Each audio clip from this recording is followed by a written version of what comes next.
Стара планина, Дуней, Дунава, синей, слънце Тракия огрява, на Пирина, пламеней родино, мила родино.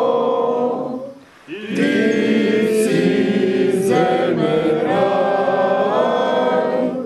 твоята хубост, твоята пренесахте, нямат край родино, мила родино. Ти си земен рай, твоята хубост, твоята пренесахте, нямат край. Думата има председателят на организацията Красимир Каракачанов. Уважаеми съмишленици, всяка година се събираме да отдадеме почет на един велик човек.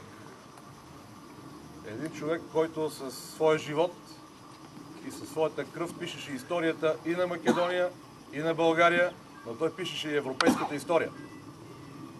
Тодор Александров е роден в град Щип, в времето, когато започваше борбата срещу турските поробители на Македония.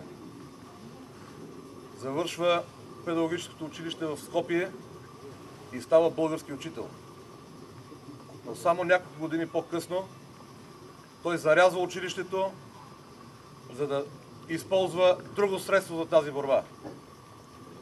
Става един от най-активните революционери в тогавашната вътрешна македоно-одринска революционна организация.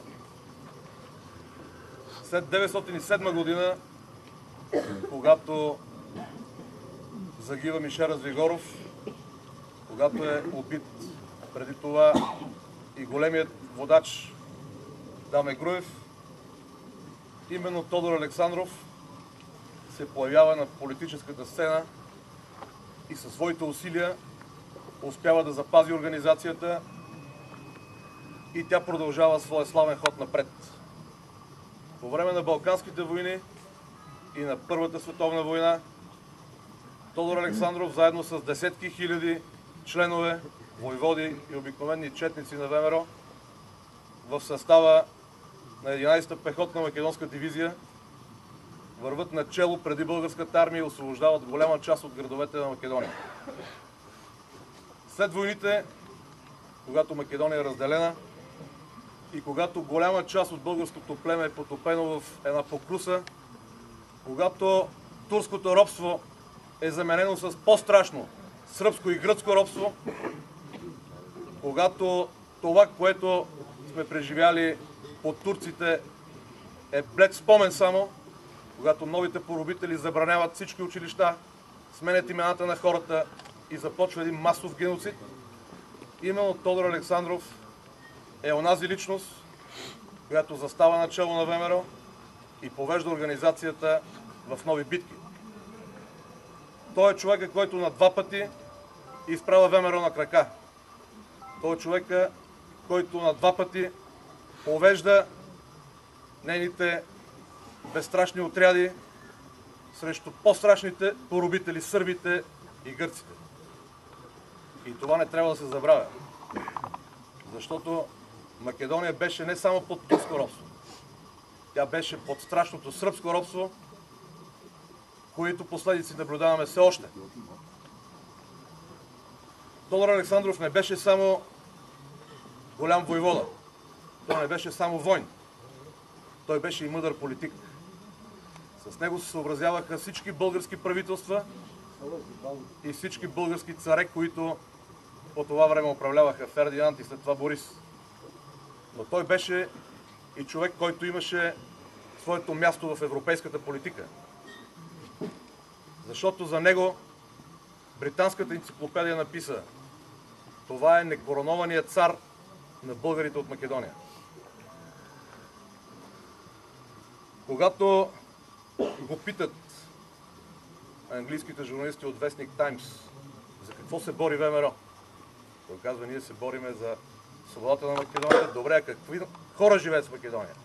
Той казва, ако някой каже, че не съм македонец, ще му отреже езика. Но ако някой каже, че не съм българин, ще му отреже главата. Това беше Тодор Александров. Човека, който дълги години беше отричан от комунистите в България и от комунистите в Македония. Все още в Македония неговото име не е реабилитирано.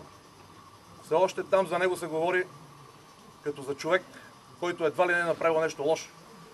И го говорят тези, които 50 години прокарваха сръбските интереси и сръбската политика в Македония. Но както виждаме, бавно и полека нещата започват да се променят. И името на Тодор Александров се слави не само в България, но и в Македония. Името на Тодор Александров е в устата на всички добри патриоти, на които ни им е безразлична съдбата на Македония и на България. Затова ние се събираме всяка година да отдадем почет на този велик човек. Безспорно е, че един ден ще дойде време, когато не само ще идваме на неговия гроб, не само ще отиваме на неговите паметници, които в България са поне 10. Един ден и в неговия роден Щип, а може би и в центъра на Скопие, ще има паметник на този велик човек. Той го заслужава, защото той е историята. И никой няма право от негово име да я пренаписва или да я изопачава. Вечна памет на Тодор Александров, вечна памет на всички, които под неговото ръководство или след него вървяха с неговия наследник Иван Михайлов и загиваха за кауза. Вечна памет.